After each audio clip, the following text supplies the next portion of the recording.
going on, family? Live and direct on air. What's going on? Hoping everybody's well, everybody's safe. Peace and love. Y'all know the brand, freedom is a must. Live and direct on the air. Make sure y'all subscribe, y'all share, y'all comment.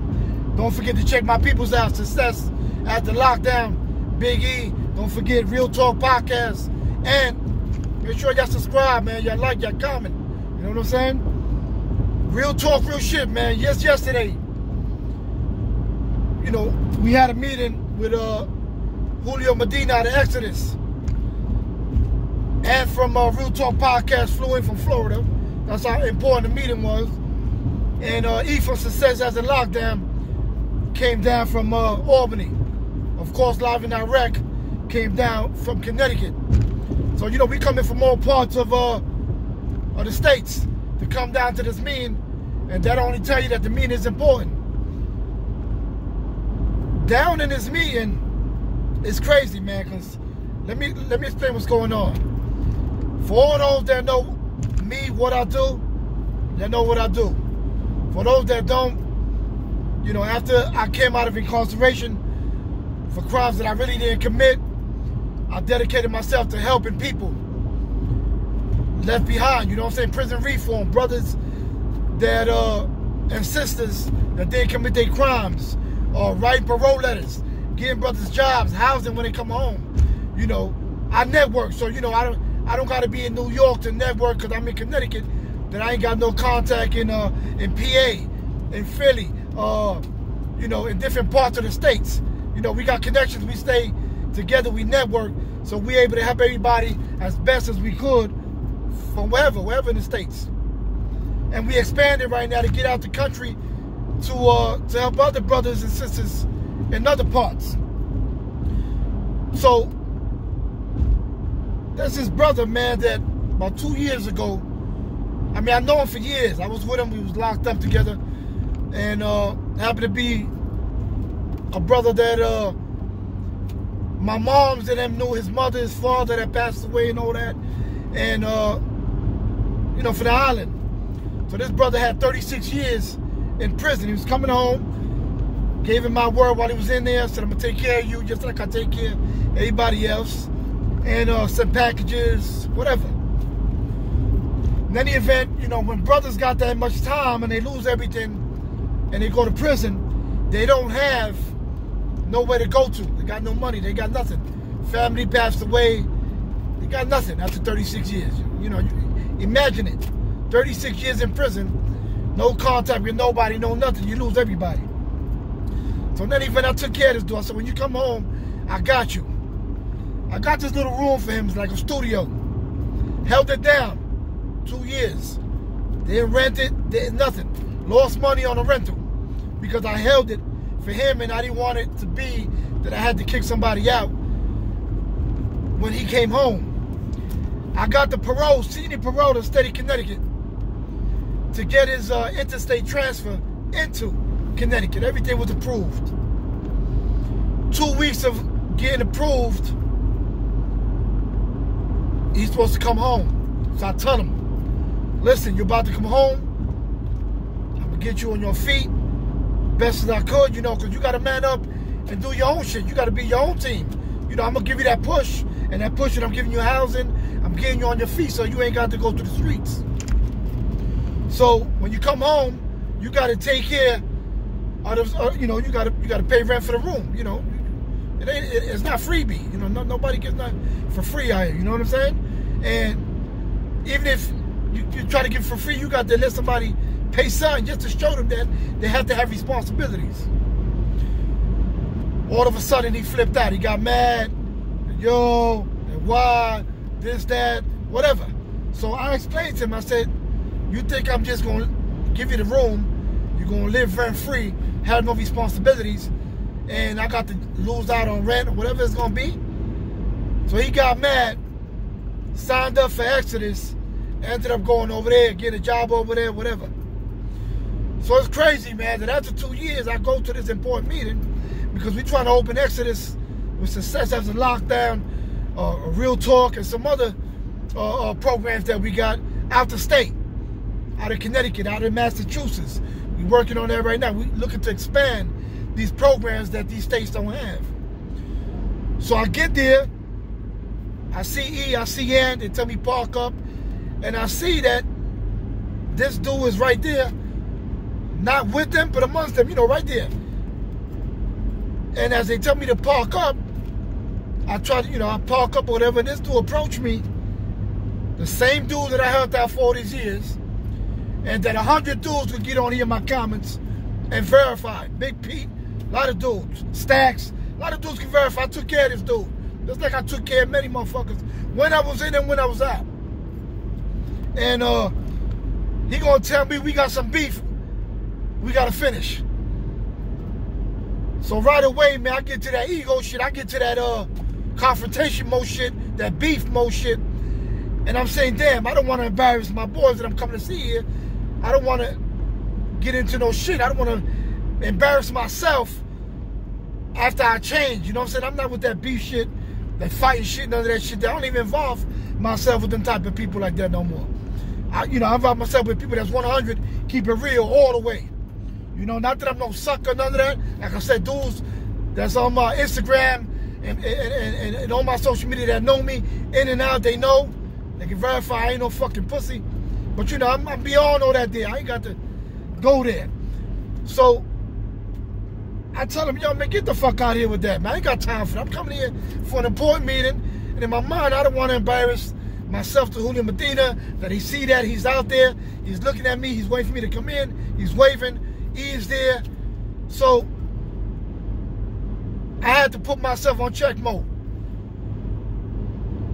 I stepped in and I said, E, listen, man, I think I'm going to have to postpone this, man, because I really don't want to get into shit right now. I got this dude right here talking about we got beef, and I ain't got beef nowhere, anywhere. You know, I ain't got to be looking all around that, you know, I got beef, and know that I ain't got no fucking beef. So, you know, I think I must postpone this, man. So they got tight, because they said, yo, you coming to see us, we got this going, what's going on? So they stepped to this cat that got 36 years in prison, came out. Listen, 36 years. You would think a motherfucker learned this fucking lesson and is out to do bigger things and better things and stepping up. Nah, hell nah. So they stepped to him and they said, bro, man, get the fuck out of here with that shit, man. That's my man. He's coming to see us. We doing some shit here. We not having this shit. Julio Medina heard that shit, and he was already going on his mode, man, because he know how important this is. We out here trying to get money. We trying to make change for brothers and sisters coming home so they have places to come to, programs, work, all that.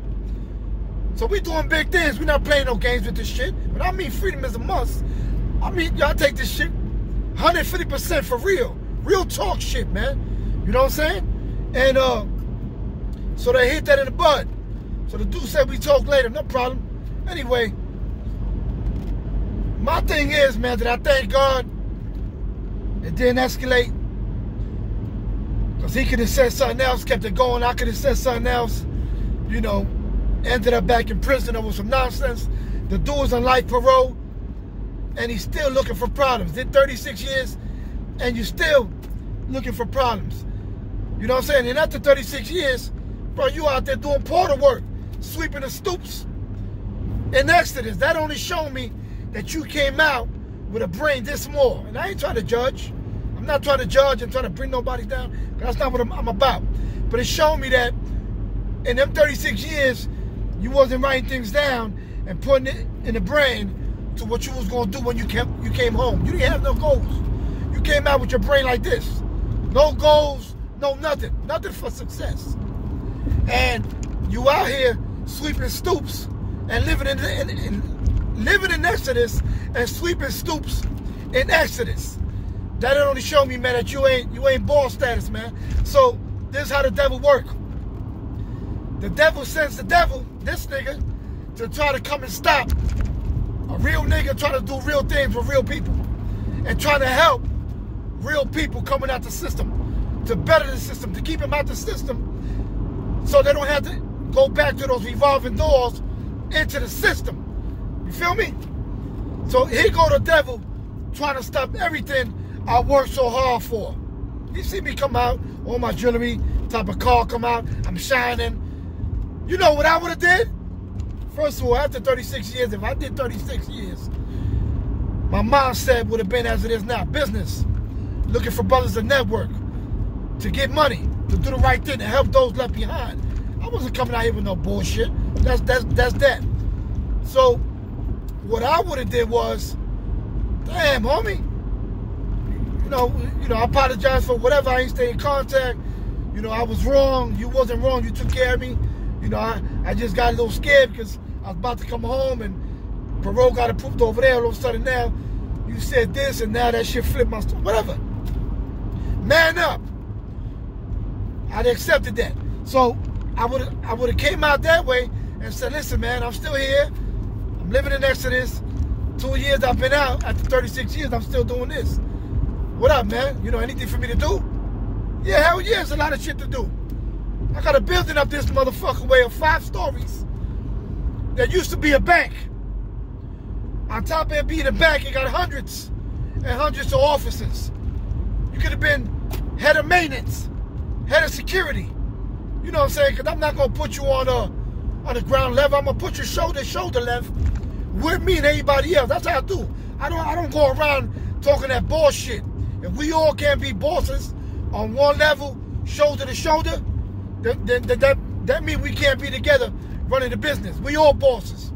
So he'd have been a boss over here, you know, and had other people under him, you know, that got nothing to do with the team, with the bosses, to, you know, running a business, taking care of business. Nah, this nigga want to approach me. We got a beef. We gotta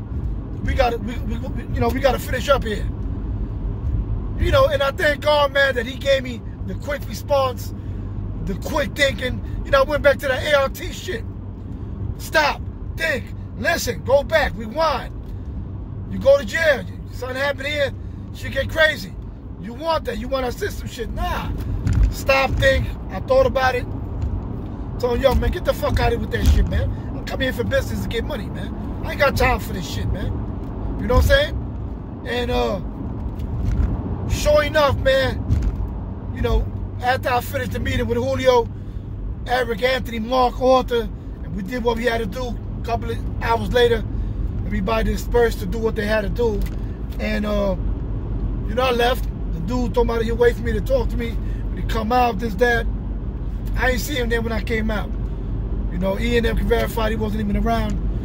I left, came back home. But I came back home on that 3.5-hour ride back home from New York City with that shit in my mind, man. That shit hurt me so bad that, check this out. I called my boy Pistol Pete. And he gonna see this. He gonna comment on this shit. And it's crazy, man, because he was coming I-84 from Connecticut this way, ready to go to Texas. And I happened to jump on I-84 coming from New York. However, I got to I-84 coming the opposite way. So we talking. I said, where you at? And he broke it down. I said, yo, man, damn, I'm going to pass exit 14 in a minute. He said, bro, I'm in exit 16. Get off in exit 14. We going to vibe. I ain't see you in a while. This, that, whatever. He's going back to Florida, whatever. But he was on his way to Texas right now. And sure enough, we stopped. We vibed all that there, man. And, my happy mood came back in, man. I told him about it. He made comments, you know what I'm saying? I'm not going to put the comments out there what he said about this dude. You know what I'm saying? That if he was there, you know, whatever. Because, you know, dudes know this dude. A lot of these dudes know this dude before I know him. And things that he did in other spots that, you know, a lot of dudes don't approve of, that he did. It was wrong. Whatever. That's his business. You know what I'm saying? I got my own issues to attend to. But thanks to Pistol Pete, big shout out. My bro, you took that shit off my head.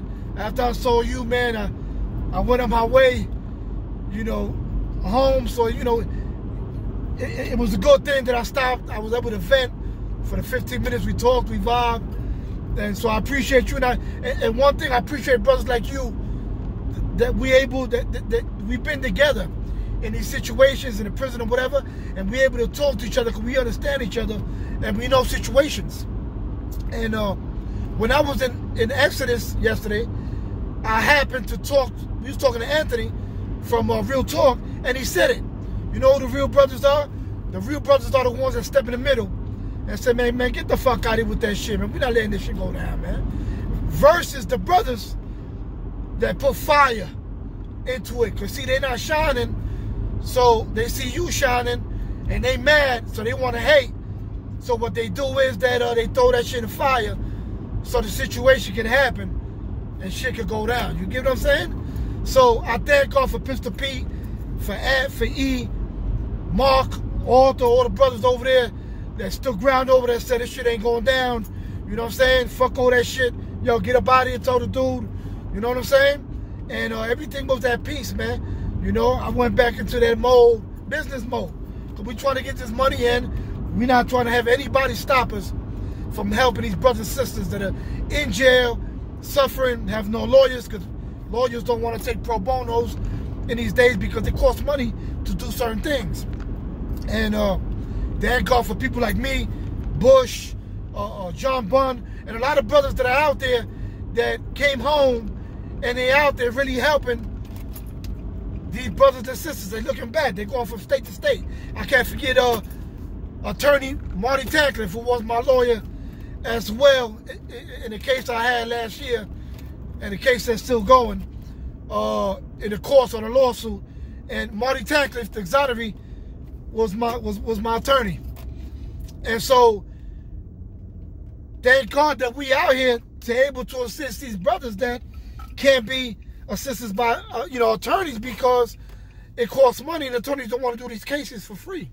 They need money down, and these brothers ain't got it. They've been there all these years for decades. Family all died. They're working with them 2 weeks of commissary that they're getting, with a little $14 every 2 weeks. They got no money to pay for, no attorneys. They lose contact with people. They don't have people to advocate for them, so they give up. They give up life, man. Is that cool? Nah, you know what I'm saying? I won't say that it's cool to give up life, because that shit is not cool, man. But thank God for us. Thank God first for God that we put him always first.